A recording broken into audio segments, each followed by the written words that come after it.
हा बाई, हा काय करावं आता माझ्यासारख्या भोळ्या बाबड्या बाईला? नाहीये का मग बोळी? हा बोळी आहे ना मी. माझ्यासारख्या भोळ्या बाबड्या बाईला लय तरस दिलं तर नरकी आडवीनं. काय माहिती बाई आता कुठं उलटून बसले.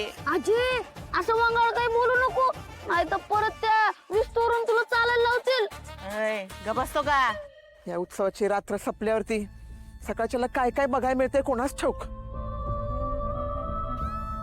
गोष्ट धड झाली नाही अप्पा या उत्सवात. जे ठरलं होतं का नाही त्याच्यात सगळं उलटच होतंय. मला वाटतं अप्पा ते जामकर साहेबाला आपण हलक्यात घ्यायला नाही पाहिजे होतं. अहो परवानगीशिवाय आपण उत्सव करतोय आणि तो अडवणार नाही असं वाटलंच कसं आपल्याला? तसं वाटलं म्हणजे अख्खे गावकरी त्याच्या विरोधात म्हटल्यावर मला वाटलं तो गप राहील, पण तो तर लय बियाणे निघाला. अहो त्याच्यामुळं दैत्य नाराज झालेत. आता कोणाचा तरी बळी घेतल्याशिवाय दैत्य काही गप्प बसणार नाही, शांत होणार नाही. अहो अहो बाई शुभ शुभ बोला की जरा. पण मी काय म्हणते, यात आहे ना सगळ्यात तुमची पण चूक आहे.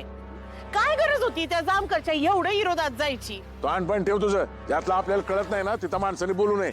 शांत बस. अप्पा दैत्यांचा कोप लय बेकार. तेवढी मिरवणूक परी व्हायला पाहिजे होती. नाही नाही, मी तर म्हणतो आता दैत्याने जर गावकऱ्यांना तारास दिलाच ना तर या जामकरला ना चांगलं ठणकवायचं. हा लक्षात ठेवा. अप्पा त्या जामकरचं राहू द्या, त्या नरक्या हाडळीचा बंदोबस्त केला पाहिजे. तिला कसं आवरायचं ते बघा, ते सांगा. ए, सरपंच तू आहे का मी आहे? प्रत्येक गोष्ट तुम्हालाच विचारतोय तू. आणि ते काय आपल्या हातात आहे का? हे बघा दैत्य शांत झाले ना ते त्यांची येतील, पण मी एकच सांगतो तुम्हाला, पुण्यांदा सांगतो, कोणाचा तरी बळी घेतल्या बिगार ना ते दैत्य काय शांत होणार नाही असं मला तरी वाटतंय. गुरुजी तुमचं काय म्हणणं यावर? 24 वर्षापूर्वी अशीच एक गोष्ट घडली. दैत्य नाराज होऊन निघून गेले. मिरवणूक अर्ध्यावरच थांबली आणि मग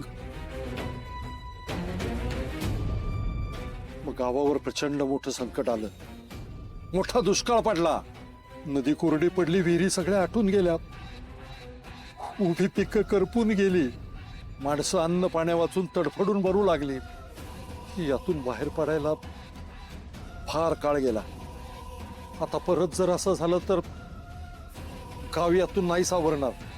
दैत्य कोपलाय म्हणजे गावाच्या विनाशाची सुरुवात. सगळं संपणार, सगळं उद्ध्वस्त होणार, सगळं उद्ध्वस्त होणार.